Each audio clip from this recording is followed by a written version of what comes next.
Welcome back to the channel. Today we're gonna get started on this 70 Roadrunner.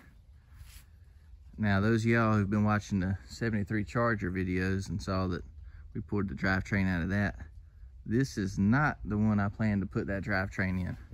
This one already has a 440 in it, 440 HP.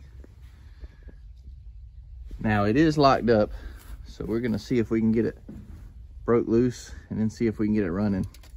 Now if we can't get it going, then we may actually use that 440 out the 73 Charger and put in here.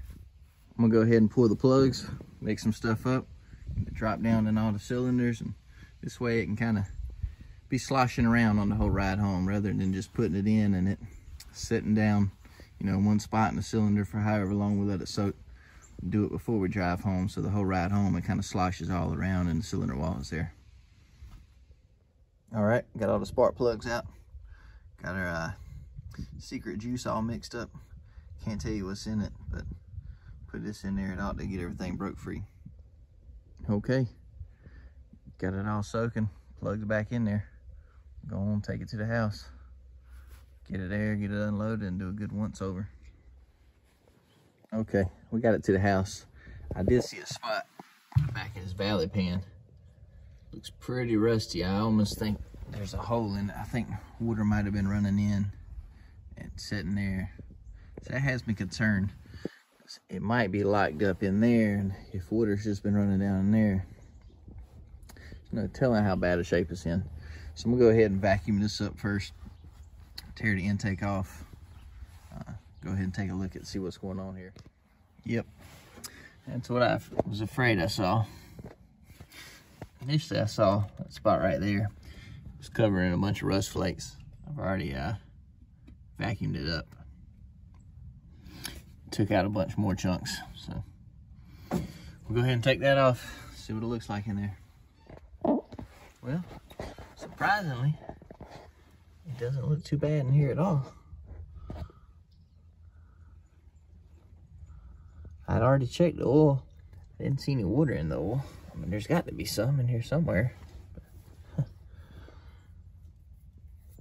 Obviously, all the rust flakes from the bottom side of that, vacuuming it out. Go ahead, get it cleaned up. Put something over it and cover it up. See, can we get a new one ordered? We're trying to go and break this motor loose. All right, got that all cleaned out. Put a little mystery oil down on all the lifters. Went ahead and poured some on all the rocker arms. Got the valve covers off. That was easy. Didn't have any bolts in it. Got a breaker bar. And go ahead and see if we can get it broke loose.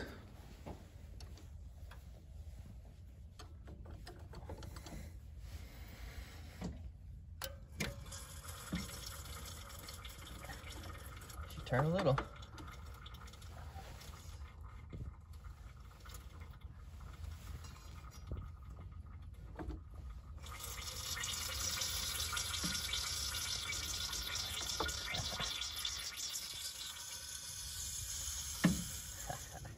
Okay, it's the next morning. Got a new valley pan, got it all installed. Now we're gonna go ahead and drop the oil, see if there's any water in it or not.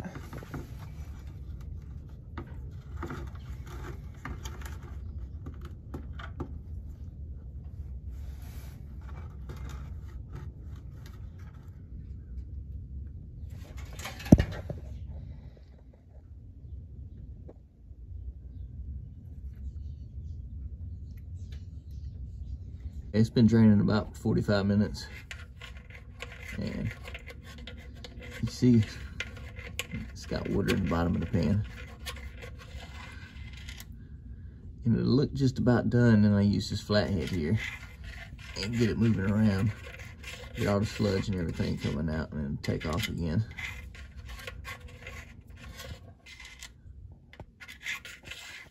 Just been spraying the thermoquad while the sludge and oil and water and everything's been draining. I did go ahead and add a little old oil back to the motor, put the plug in, add some old oil to it, because I wouldn't recommend it normally, but it's got to be better than all that sludge that's in there.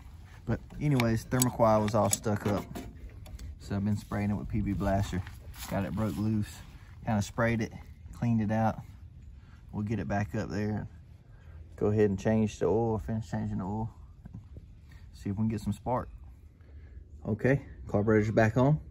Got her filled up with oil. Put a battery in it. Got my terminal connector here. Hook the reds to the positive and the other red to the negative. We'll go ahead and see if the starter works. See if it'll turn over.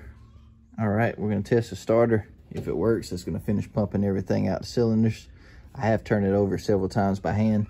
I've got a plug hooked up to the wire here. Everything appears to be on, key switch is on, so we'll try to test for spark at the same time. Plugs are back in, we got a spark. Gotta figure out where the distributor wants to go. Put some fuel in the bowl. Let's see what happens.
That's good.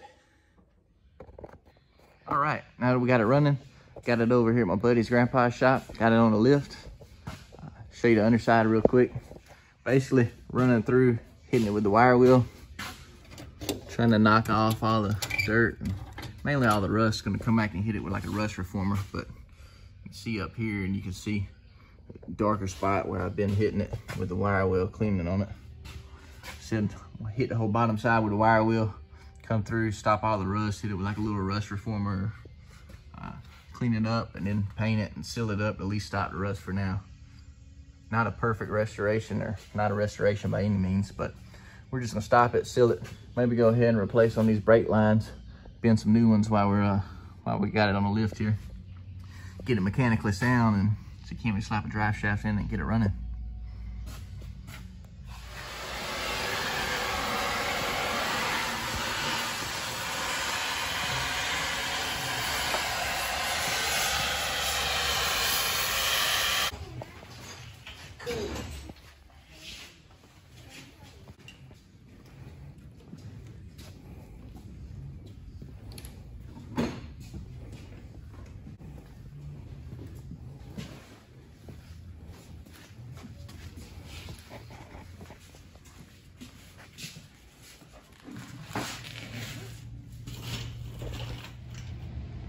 Okay, had a couple buddies swing by and give me a hand. I didn't really take any videos, but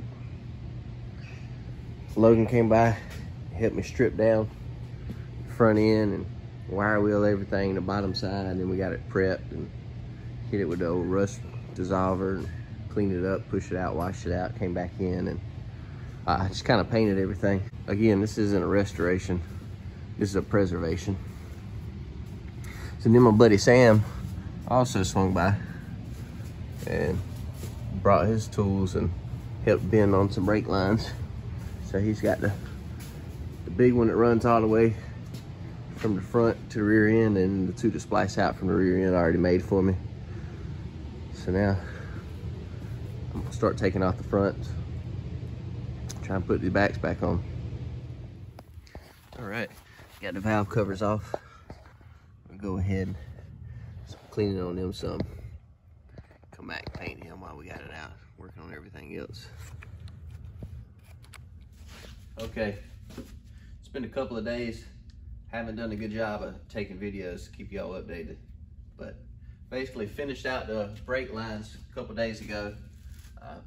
I was going to use the drive shaft out of the Charger.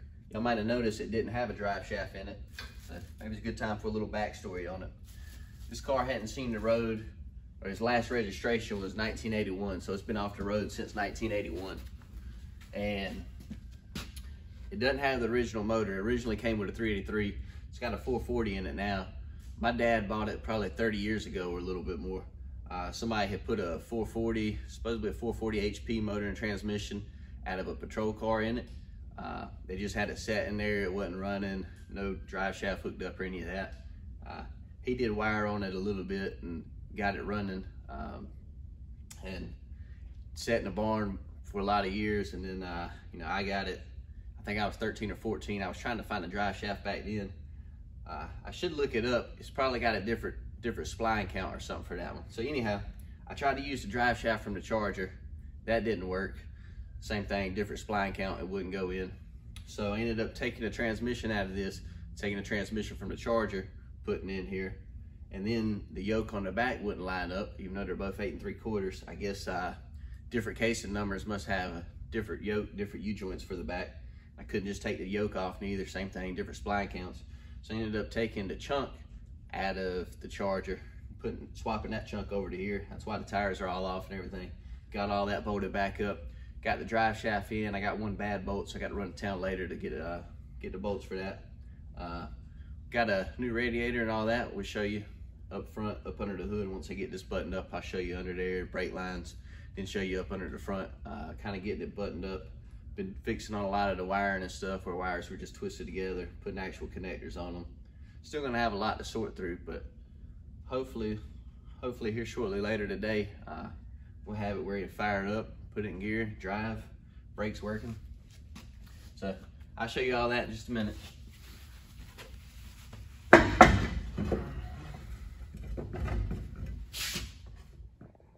All right, so here's a look under the hood. New radiator in off of Amazon. It's got electric fans, got to get them wired in. Painted valve covers, got them all bolted on. Stole some heater hoses off the Charger. Pulley off the Charger, which the pulley doesn't line up, so stole the crank pulley off of it, the 440 out the Charger this morning. Let's see if we can put that on, figure out how to get it all lined up. Got to top off the master cylinders. Said brake lines are done. We ran some fluid through them last night. Fronts, which is the back cylinder there, but it's for the front brakes, looked a little rough, so we opened up the bleeders and just let some run through it all night and clean that back out. Now, probably have to order one of those. The same way everybody's probably thinking, why didn't you just order a drive shaft, or get a drive shaft built for the transmission and the rear end? I was planning to do the 68 Coronet with the motor out the Charger. I was planning to build that, so I had ordered parts for it, and when I checked it out, it actually had a bunch of holes on one of the frame rails. It needs a whole frame rail replaced. Probably the other side looks weak too. Driver side shot, passenger side looks bad. So then I got Christmas break, and this one was sitting there, and I've been meaning to get to it.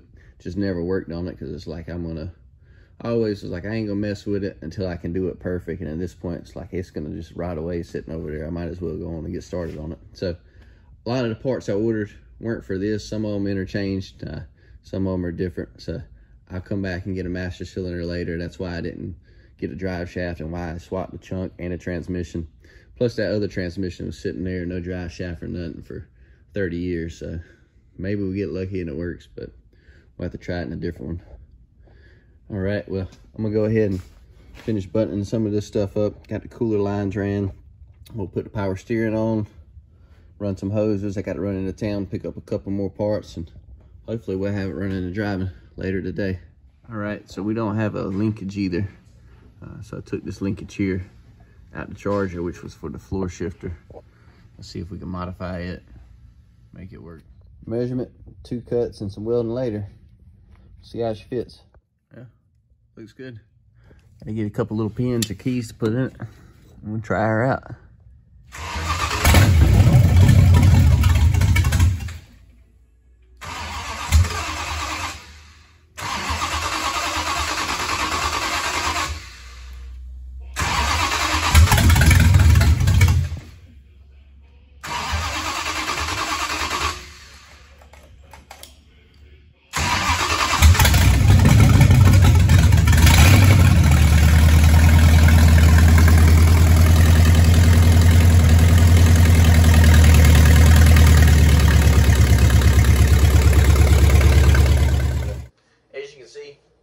Got it back home. It's been 5 or 6 days now.